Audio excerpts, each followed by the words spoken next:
is the patient's role in deciding on a treatment plan? So it's very important that the patient be involved in deciding on a treatment plan, especially in first line, because we have these two excellent classes of agents, the BTK inhibitors and the venetoclax-containing regimens. Both of them have been shown to have very good what we call efficacy in CLL, meaning that they're able to control the disease, patients' symptoms largely at bay for long periods of time. We're talking an average of years that patients are on these therapies. And they each, like I said, have different side effect profiles. And they're given in slightly different ways.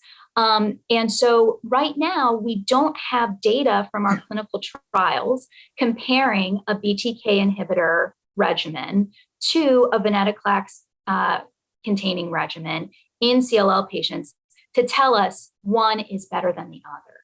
And so for that reason, a lot of the decision making about which therapy is going to be better for you or which therapy you would prefer lies with the CLL patient rather than with the doctor. And the things that I ask my patients to consider, there are a couple different things. One is the side effect profile. So patients may be more or less comfortable with certain side effects of one drug compared to another. Or there may be something in the patient's medical history that puts them more at risk for a certain side effect than another.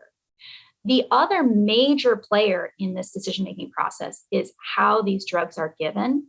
So with ibrutinib, the ibrutinib is given as a pill that you take once a day, and you take it indefinitely, meaning you take that pill once a day for as long as it's doing what it's supposed to do, which is keeping your CLL under control, and as long as the patient is tolerating it well, meaning they're not having a lot of uncomfortable side effects from the ibrutinib. So I have patients who have been on ibrutinib for years and years and years and years. The venetoclax-containing regimen for patients who are getting their first-line treatment in CLL is different. It is designed as what we call a time-limited therapy. And so this regimen is given in over about 12 months, 12 or 13 months, and then stopped as long as the patient has had a good response. The other thing to consider with the venetoclax regimen, it's not just the pill. So you do take the pill every day, but you also get an infusion for about 6 months of the monoclonal antibody, meaning that you'll have to come into the infusion center and get an IV infusion of this drug called obinutuzumab.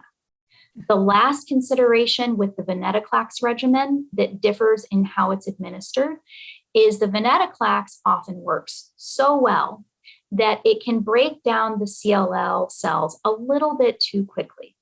And so for patients who have a very, very high white count or large lymph nodes due to their CLL, there is a risk of something we call tumor lysis syndrome, which refers to the process where the tumor cells break down very, very quickly, and they produce molecules that are released into the bloodstream that can be dangerous if they get too high or too low.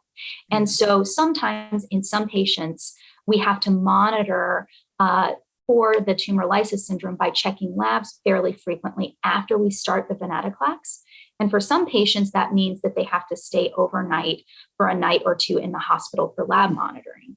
So for some of my patients that I talk to about venetoclax, they say, I want to stay out of the hospital. I just want to take a pill. I'm fine taking a pill every day. I'll go with the BTK inhibitors. For other patients, they say, I don't want to be on a pill every single day. I will go through this year of therapy. I'm comfortable with that. And then I'm happy that I'll be able to take a break from therapy after 1 year. So that ends up being a large factor in many of the discussions that I have with my patients about which therapeutic approach we're going to use in frontline therapy.